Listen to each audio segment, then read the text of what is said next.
country is made for the people, and people are truly living their life, doing better than you would think, globally speaking, on a completely different level.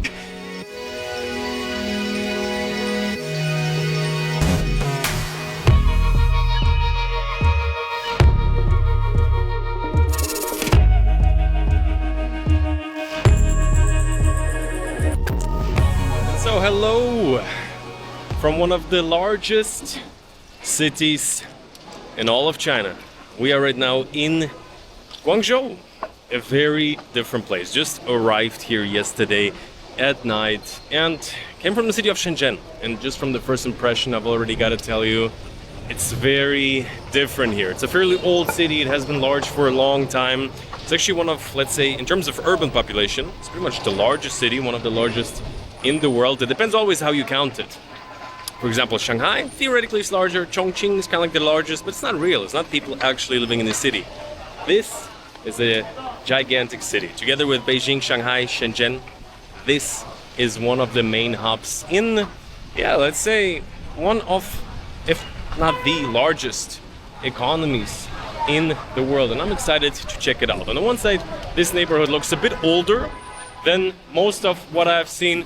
But just from the skyline, I haven't seen anything yet. They have some huge towers, but also they have a lot of history. As you know, China is in many ways an ancient country, and I think here in Guangzhou we're gonna see a bit more of that, because the last stop was Shenzhen, and there it's like city of the future. You can check out the previous videos, but here kind of like life is going on. You got food absolutely everywhere.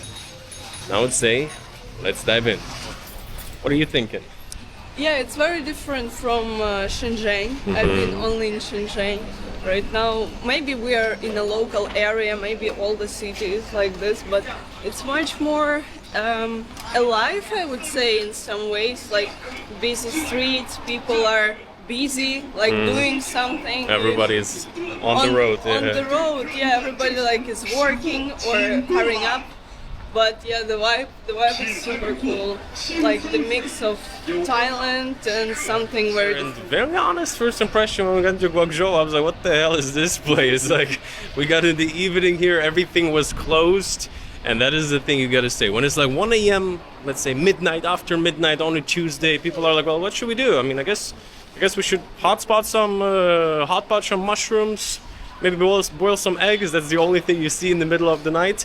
But still feels like super safe to walk around. So basically you can imagine all these shops were completely closed when we arrived here, and I was already thinking probably the moment, let's say, life comes back, which probably here is around 6 a.m. would be my guess, all the shops open up. And for now, because we are somewhat in a historical center, I think 20-25 minute walk, music just blasting, people just buying stuff. We'll take you with me today on really, for the first time, walking through this city. And what I do love about China is that even though there's a lot of similarities in the new infrastructure, because it's all kind of like centrally planned and built, every city, especially the old ones, they're very different. And even though maybe some sites within Shanghai, but not like that. Here it looks like everybody's running some kind of business, little boxes. Once again, we are in Guangdong, we are close to Shenzhen. From what I understand, is Shenzhen came to be because Guangzhou was kind of like the industrial center, and then they expanded it. So many things are being built, produced here, shipped all over the world. So when you're sitting at home scrolling on Temu or like AliExpress, well, that's probably where they're getting your order ready, somewhere around here. I mean, and if it's not coming quite yet, maybe the guy's taking a nap. That is why the delivery might be delayed. I mean, you know.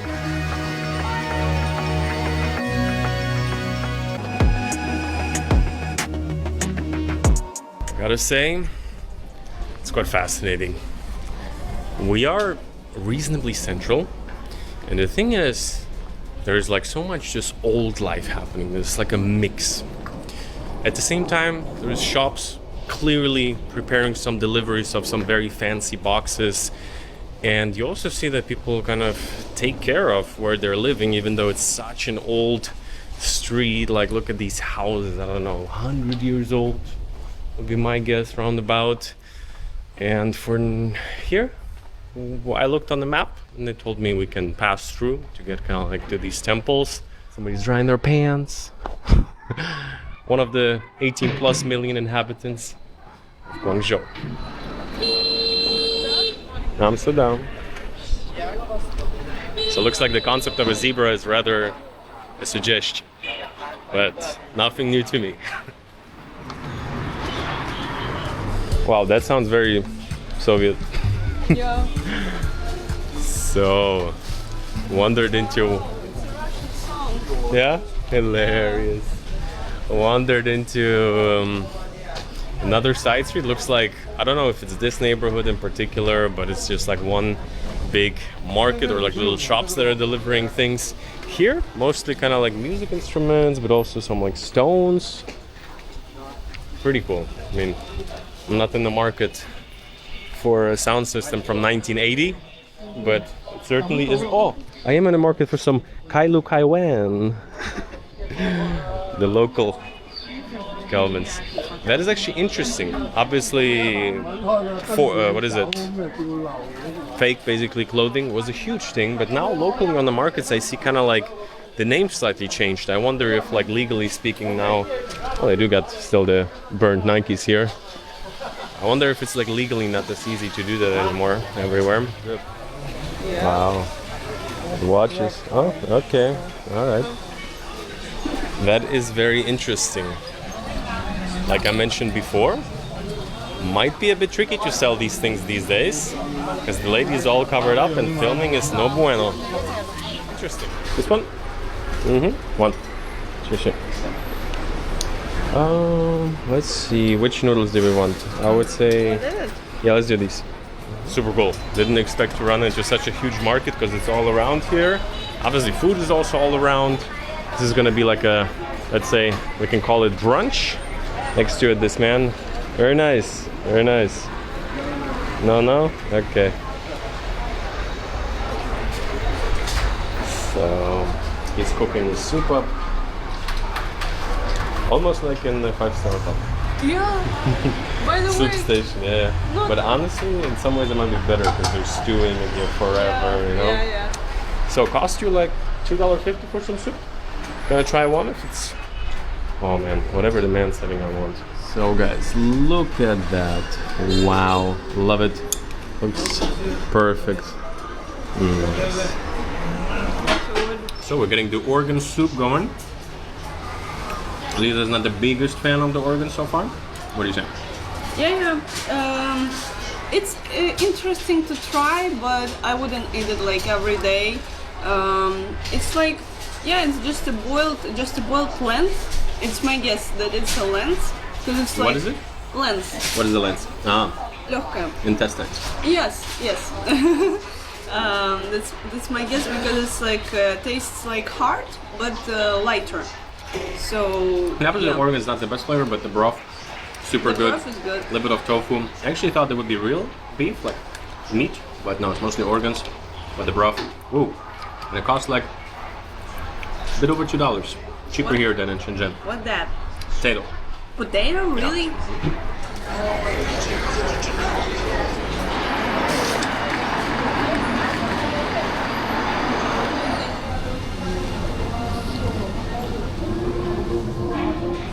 We have made it to the temple of the 6 banyan trees. A place here in China, you know, that is pretty much over 1,500 years old. I gotta tell you, extremely well preserved. There is like a little history thing about it, how it has been rebuilt, renamed. And Guangzhou, actually, during the time of the Silk Road, when goods were traveling from China, pretty much I traveled almost all across the Silk Road this year. And it's quite fascinating. It's such an old history and they maintain it so well. Nothing over the top, just keeping it absolutely beautiful. So this thing is like 56 meters, I was just reading. And actually what is also really interesting is that people are actually coming out here to pray. Everybody that is coming in is kind of giving respect to it, some prayers. And yeah, super beautiful. The details, it looks like they keep it in top shape for over 1,500 years. Just beautiful. Look at that, we got the golden Buddhas inside there. I don't know, can I go in? can go in. People are praying, so let's be quiet.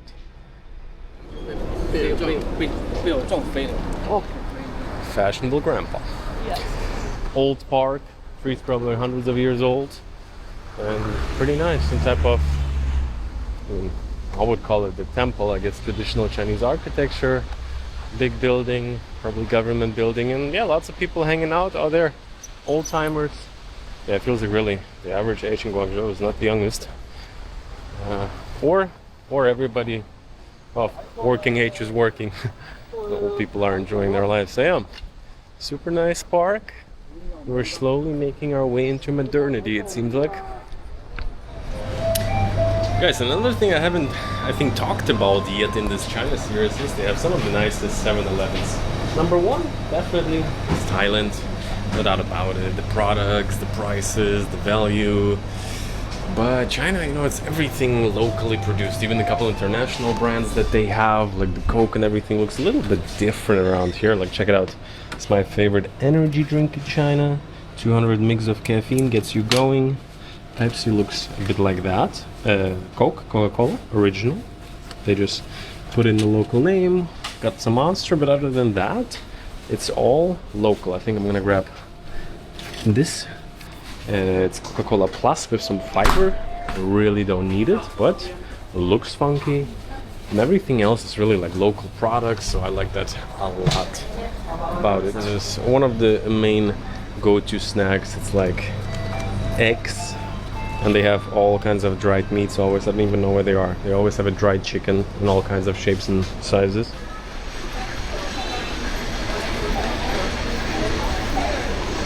And so pretty much we kept walking for a good, I don't know, 40 minutes from where we were staying, like the more historical, older district. And here it starts to look really a lot more like city center still.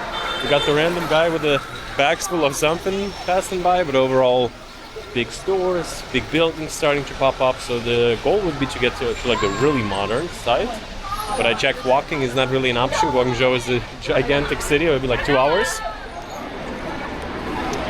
And even though this is not the center that I was looking for, some type of super busy shopping promenade, really cool kind of, I don't know, wall graphics show. You can imagine in the evening this probably lights up like crazy, and here you start to see fairly old Chinese architecture, but super cool, kind of buildings left and right, policemen doing the traffic, that's what I mean. Yeah. So decided to just walk down this promenade because it doesn't look like we're just in some little market area. It's probably one of the busiest shopping places, and it's quite funky. Lisa keeps talking about it, that like I actually checked on the back of the toys where they're made. They're made in the town next door in Dongguan. And yeah, everybody's a very sustainable, environmental person because they consume local products. That's actually quite funny to think that so much in the world, especially now, like, you know, production is going to also some other cities because wages are going up here. But over the last 10-20 years, actually, this is what I just researched. I've heard it's kind of like the most populous city, but it's actually like a city area. So between all of the cities of Hong Kong, Shenzhen, Guangzhou, Macau, it's kind of like in terms of one, we're not gonna make it, already read. In one area of multiple cities that are right next to each other. It's the biggest urban region in the world. Over 70 million people live here, basically within a couple of hour drive radius. Yeah, and it's quite wild, guys, overall. So the malls by itself, there's so many of them, nothing too crazy. And like I said before, Guangzhou is a city that has been around for quite a while, so you see it, they really blended the old infrastructure with the new. But the thing that makes it really interesting is just how large these shopping districts are. Like, this seems even bigger than the ones I've seen in Shanghai. It's just never ending. Been walking for like half an hour pretty much. And it's like a mix of big malls, modern malls, all the brands, but also very like local, little fun stuff, little shops. To show you, I went to electronic, at least I went to explore here. Anything interesting? Yeah, very cool. As well, I'll show you. Flowers? No. Nice. Smells good though. Look at the cats. Cacti. Oh wow. And yeah, the Chinese, they really love these like all cute things. I haven't even seen that. So basically you have these very old buildings.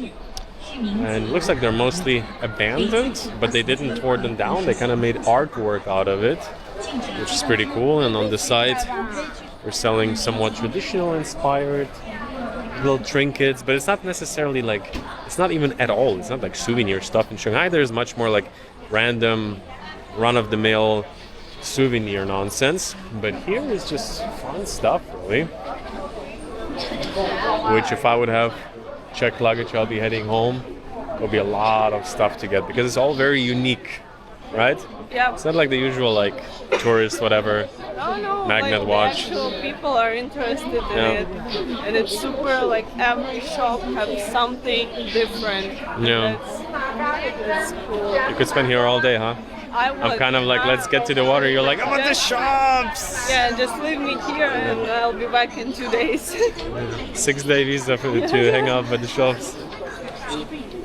And so many also unique chains. Like I'm seeing it everywhere. Just, yeah, you have like one maybe Starbucks for everywhere. But other than that, like 20 other chains of teas.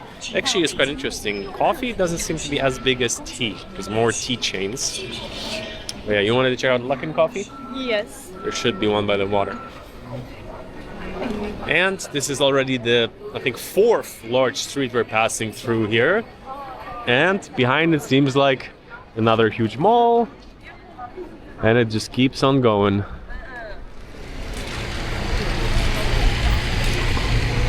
So we finally made it to the water. Right away, quite interesting. Here's a ferry station. Reminds you a bit of Bangkok. I don't know if they have like more regular public transport also you could be taking. But yeah, you're seeing, wow, scooters drop everywhere here in China. So basically you see the river is not too wide, and lots of more development on the other side of the water. There's a lot of Bangkok, huh? You know.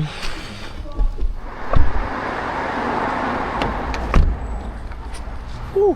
Very different neighborhood. Oh wow, some very tall buildings. So we made it to some kind of, wow, sometimes you cannot find the street crossing on the internet. Basically I was reading that this is kind of like the area with all the skyscrapers, looks like in some way business district.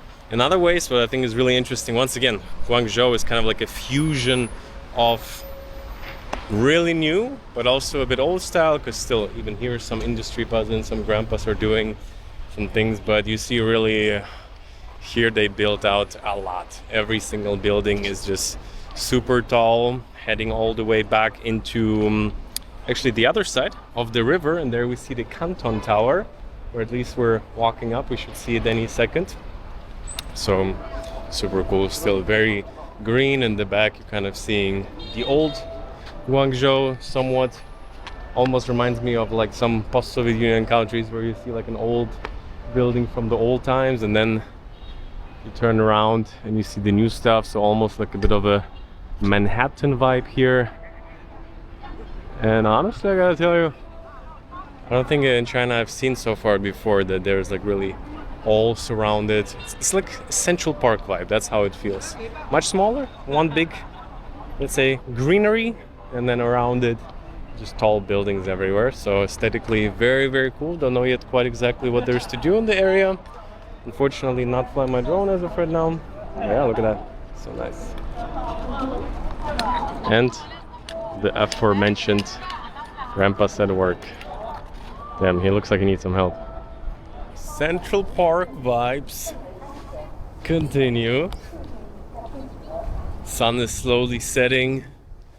Yeah, super cool Central Park. I gotta tell you, just by walking into the mall, you do see, I'm sure they have also some really nice malls and cafes, but that place was like a bit, it's under refurbishment right now, let's say it like that.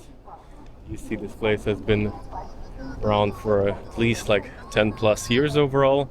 But yeah, what you're seeing, this little thing back there, is really the symbol of the city. But honestly, all of these buildings, and for real, every 1 minute there is a plane passing by. I was reading that Guangzhou for I think the year of 2020 or something like that was the busiest airport in the whole world. And wow, this building has turbines in it. Not sure for what. Never seen that in my life before. But yeah, basically for hanging out, coming out on a nice weather's day. Super nice park.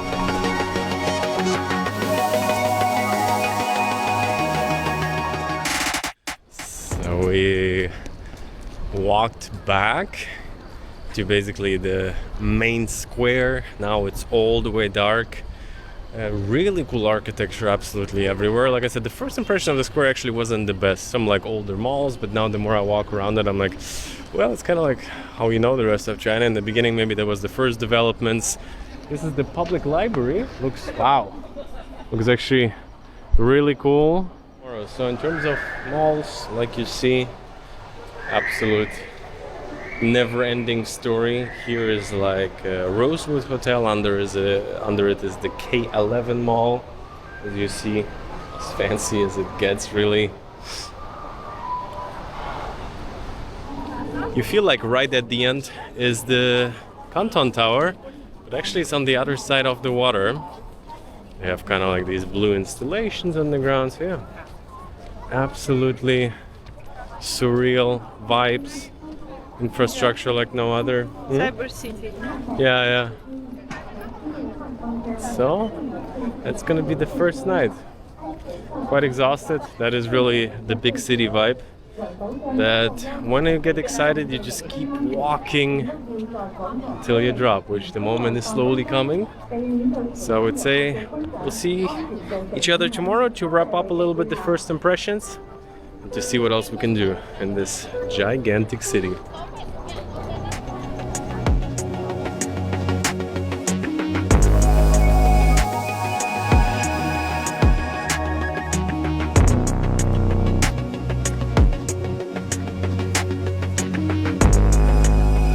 So guys, another morning in Guangzhou.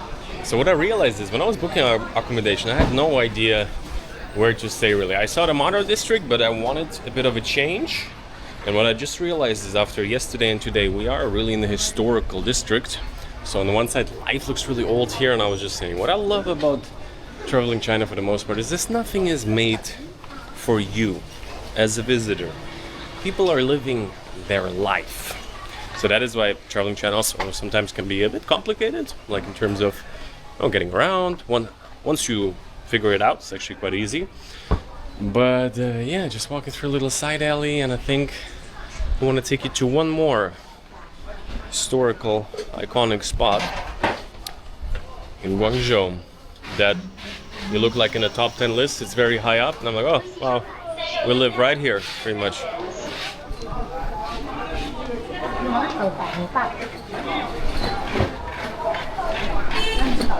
Street food heaven, I'm telling you. Yeah. And one white man, funky one, with his wife. Yeah. Soaking up the culture. Wow, look at these giant dragon fruits. Coconuts. Now that's what I call... Have you ever seen a big one like that? Big one, huh? And so I would say I got super lucky overall with the weather, and look at that.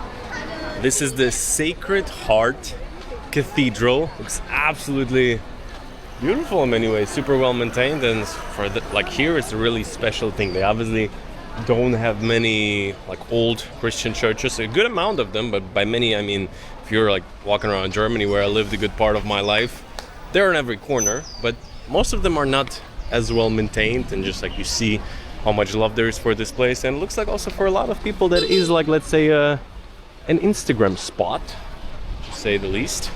And like I said, super local in neighborhood, and we're staying like a couple minutes off from here if you want to see the more historical, because in Shenzhen it was mostly everything super modern, super sick, nice places, and that's also what I thought the city is more about. But Guangzhou has just so much more history, and it's truly like a huge contrast. Like it's so different. Some parts are kind of broken down, super old life. People are on their little like transport vehicles that probably they're doing for generations. On the other side, even in the same area, super modern buildings, technology everywhere, and generally obviously even in the local areas. You pay everything digitally, so all of that is also quite interesting. The most local market, but still.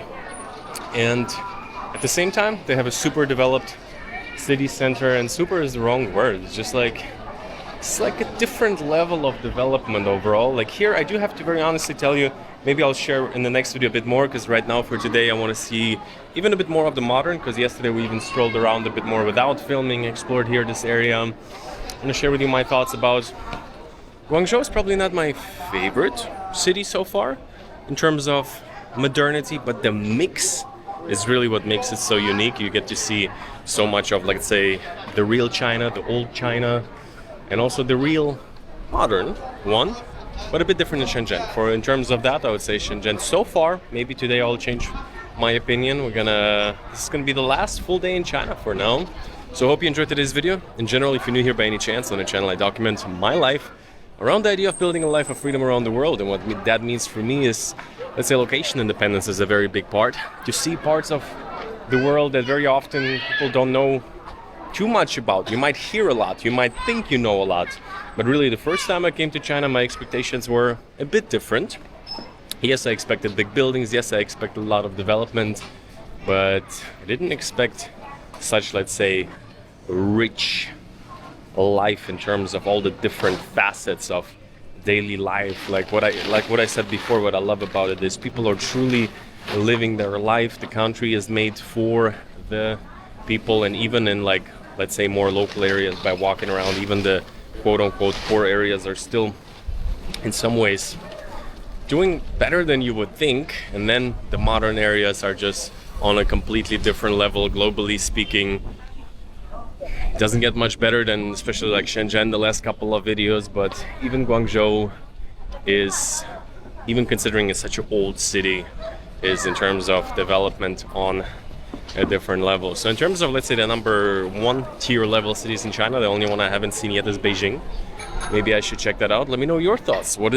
If you have visited many cities in China, what is the most impressive one? I know there's a city of Chongqing. I'm not sure, like they say it's the largest, but what is nicer, what is more developed, it definitely looks interesting, so I might want to check it out. But for now, I'm going to be checking out. You can join me on Instagram.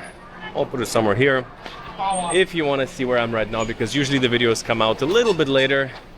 And so with that, you got a world to see.